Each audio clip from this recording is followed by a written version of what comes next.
जय महाराष्ट्र.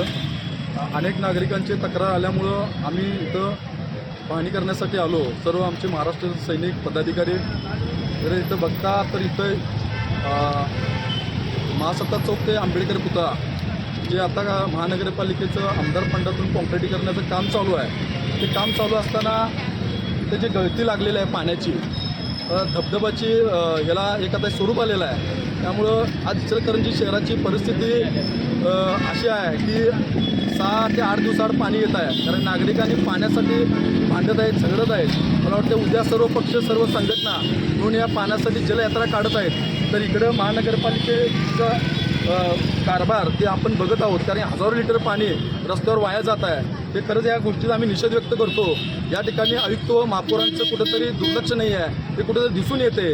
आणि त्याचबरोबर या काँक्रिटीकरण रस्ता चालू असताना या ठिकाणी दोन्हीकडे गटरी